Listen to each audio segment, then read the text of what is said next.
Cholinergic antagonistic drugs, जिसको हम पैरासिम्पैथोलिटिक drugs भी कहते हैं, ठीक है।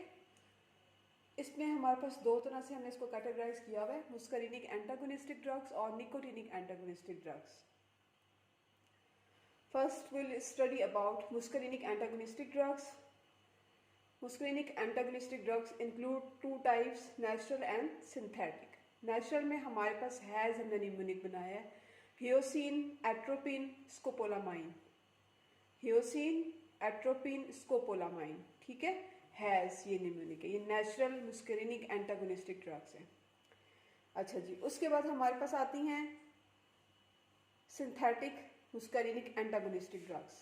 इसमें हमारे पास चार तरह की कैटेगरीज हैं। These are most important from the point of MCQs, ठीक है। इसमें से काफ़ी ज़्यादा एमसीक्यूज हमेशा लगते हैं, इसको गौर से देखिएगा।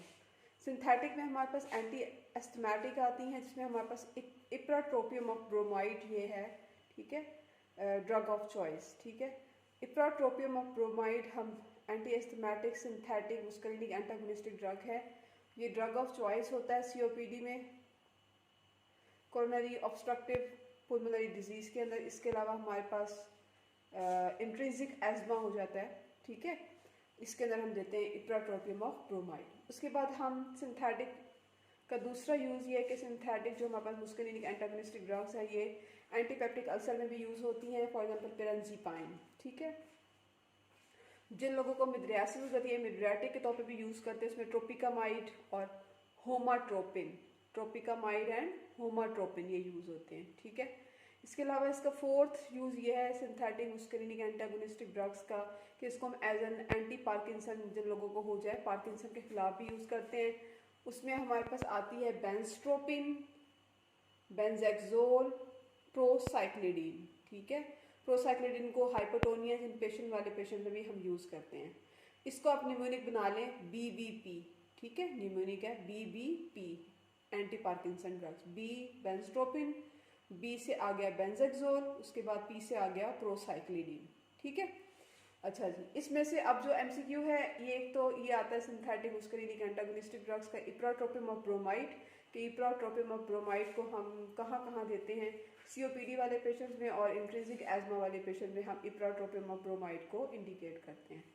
इसके अलावा अक्सर ये पेपर के क्वेश्चन में एंटी पार्किंसन के तौर पर क्योंकि हम यूज़ करते हैं, तो इसमें से कोई ना कोई ड्रग वो उठा के दे देते हैं, ठीक है।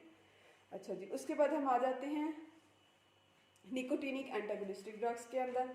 कोलिनर्जिक जो एंटागोनिस्टिक ड्रग्स है दो तरह की होती है, मुस्करीनिक एंटागोनिस्टिक जो कि हमने पढ़ी नेचुरल और सिंथेटिक वाली, और उसके बाद निकोटीनिक एंटागोनिस्टिक ड्रग्स जिसमें हमारे पास आते हैं एनएम एंटागोनिस्टिक ड्रग्स, जिसको हम न्यूरोमस्कुलर ब्लॉकर भी कहते हैं, और एनएन यानी एंटागोनिस्टिक ड्रग्स जिसको हम गैंग्लियन ब्लॉकर कहते हैं, ठीक है। तो ये जो हमारे पास एनएम है ना, एंटागोनिस्टिक ड्रग जिसको हम न्यूरोमस्कुलर ब्लॉकर भी कहते हैं, ये हमारे पास की दो तरह की कैटेगरीज होती हैं। एक होती है डीपोलराइजर, दूसरी होती है नॉन डीपोलराइजर। अभी जो डीपोलराइजर है ना, इसको हमने एसएसडी से याद किया है, सुक्सामेथोनियम, सुक्सिनिलकोलिन और डेकामेथोनियम, ठीक है। मेथोनियम मेथोनियम दो हैं, सुक्सामेथोनियम और डेकामेथोनियम, और एक ये सुक्सिनिलकोलिन है। अभी सुक्सामेथोनियम जो है ना, यहाँ पे ये बहुत इंपॉर्टेंट है, ये देखिए एमसीक्यू लगा पड़ा है, और सुक्सानिलकोलिन भी बहुत इंपॉर्टेंट है, इसमें भी यहाँ पे एमसीक्यूज आते हैं। तो सुक्सामेथोनियम को जरा देख लेते हैं। Use for intubation as muscular relaxant, ये इंट्यूबेशन जिन पेशेंट्स की हमने करनी हो ना, तो उनके अंदर हम यूज़ करते हैं सुक्सामेथोनियम को, क्योंकि ये मसल्स को रिलैक्स कर देती है। इसके अलावा इसको एनेस्थेसिया में भी यूज़ करते हैं, जब हमने ईटीटी पास करनी हो, एंडोट्रैकियल ट्यूब पास करनी हो, उसकी प्लेसमेंट के लिए हम यूज़ करते हैं सुक्सामेथोनियम को। उसके बाद ये जब हमारे पास सेकंड ड्रग आती है डीपोलराइजर न्यूरोमस्कुलर ब्लॉकर के अंदर, सुक्सिनिलकोलिन, इसको भी जरा देखते हैं कि जब मस्कुलर रिलैक्सेंट है, मसल को रिलैक्स कर देती है। सुक्सिनिलकोलिन को जब आप यूज़ करते हैं कंबाइंड थेरेपी के तौर पे हैलोथिन के साथ, तो उसमें हो जाती है मैलिग्नेंट हाइपरथर्मिया और हाइपरकालेमिया, ठीक है। ये एक एग्जाम का क्वेश्चन है, एमसीक्यू है, इंपॉर्टेंट है। अच्छा जी, उसके बाद हमारे पास नॉन डीपोलराइजर न्यूरोमस्कुलर ब्लॉकर भी आते हैं, इसमें ट्यूबोकुरारीन आती है, एट्राक्यूरियम आता है, वैकुरोनियम आता है और पेंकूरियम आता है, ठीक है। ये नियम सारे जितने भी आएंगे ना, ये समझ लीजिएगा कि भाई ये नॉन डीपोलराइजर न्यूरोमस्कुलर ब्लॉकर है।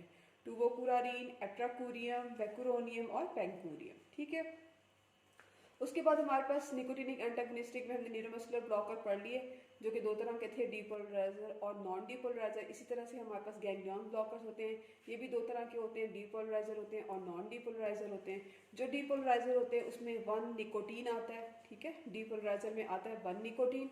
और जो नॉन डीपोलराइजर है उसमें हमारे पास आते हैं हाई मलेरियल पैरासाइट टॉक्सिन, ठीक है, हाई मलेरियल पैरासाइट टॉक्सिन, ठीक है, HMPPT। अच्छा, H से बनता है हेक्सामेथोनियम, M से बनता है मेकामाइलामीन, P से बनता है पेम्पिडीन, P से बनता है पेंटामेथोनियम, ठीक है, और T से बन जाता है ट्राइमेथोफेन, ठीक है। हेक्सामेथोनियम, मेकामाइलामीन, पेम्पिडीन, पेंटामेथोनियम और ट्राइमेथोफेन। तो ये हमारी आज हमने ड्रग्स पढ़ी हैं, कोलिनर्जिक एंटागोनिस्टिक ड्रग्स, जिसको हम पैरासिम्पैथोलिटिक ड्रग्स कहें, ठीक है। कोई ऐसे पूछ ले कि भी पैरासिम्पैथोलिटिक ड्रग्स बताएं तो आपने परेशान नहीं होना। पैरासिम्पैथोलिटिक ड्रग्स जो है ये कोलिनर्जिक एंटागोनिस्टिक ड्रग्स ही है, ठीक है। दो तरह की कैटेगराइजेशन हमने पढ़ी, मुस्करिनिक एंटागोनिस्टिक और निकोटिनिक एंटागोनिस्टिक ड्रग्स हमने पढ़ी। इसमें हमने पढ़ा नेचुरल होती है, सिंथेटिक होती है। नेचुरल को हमने इसका न्यूमेरिक बनाया हैज़, और सिंथेटिक इंपॉर्टेंट है, इसमें से MCQs आते हैं, स्पेशली ये जो इप्राट्रोपियम ऑफ ब्रोमाइड जो एंटीहिस्टैमेटिक हम देते हैं COPD और इंट्रिंसिक एस्मा में, ठीक है। इसके अलावा फिर हमने पढ़े निकोटिनिक एंटागोनिस्टिक, ये भी हमारे पास न्यूरोमस्कुलर ब्लॉकर होते हैं, नॉन और गैंग्लियन ब्लॉकर होते हैं। न्यूरोमस्कुलर ब्लॉकर में दो तरह की कैटेगराइजेशन हैं, डीपोलराइजर एंड नॉन डीपोलराइजर। डीपोलराइजर में हमारे पास ये दो जो है बहुत इंपॉर्टेंट है, सुक्सामेथोनियम और सुक्सिनिकोलिन। सुक्सामेथोनियम के बारे में हमने पढ़ा कि मस्कुलर रिलैक्सेंट है और उसके अलावा ETT को प्लेसमेंट में हम हेल्प करती है। और सुक्सिनिकोलिन के बारे में पढ़ा, ये भी आपके पास क्या मसल रिलैक्सेंट है, और जब इसको हम कंबाइंड थेरेपी के तौर पे यूज़ करते हैं हेलोथीन के साथ तो ये आगे जाके मैलिग्नेंट हाइपरथर्मिया और हाइपरकालेमिया करवा देती है, ठीक है। उसके बाद नॉन डीपोलराइजर में हमने टूबोकुरारीन, एट्राकोरियम, बैक्यूरोनियम, पेंकुरियम ये सारे पढ़े। उसके बाद हमारे पास आगे गैंग्लियन ब्लॉकर्स दो तरह के होते हैं, डीपोलराइजर और नॉन डीपोलराइजर। नॉन डीपोलराइजर में हमने ये पढ़ा है हाई मलेरियल पैरासाइट टॉक्सिन, ठीक है। तो उम्मीद है कि आपको आज की ये वीडियो जो है कोलिनर्जिक एंटागोनिस्टिक ड्रग्स पे समझ आई होगी और अच्छी लगी होगी, आई होप सो के। अगर अच्छी लगी है तो प्लीज़ मेरे चैनल को लाइक करें, सब्सक्राइब करें और शेयर करें, मुझे अपनी दुआ में याद रखें। थैंक यू सो मच, मिलते हैं नेक्स्ट वीडियो के साथ। अल्लाह हाफिज़।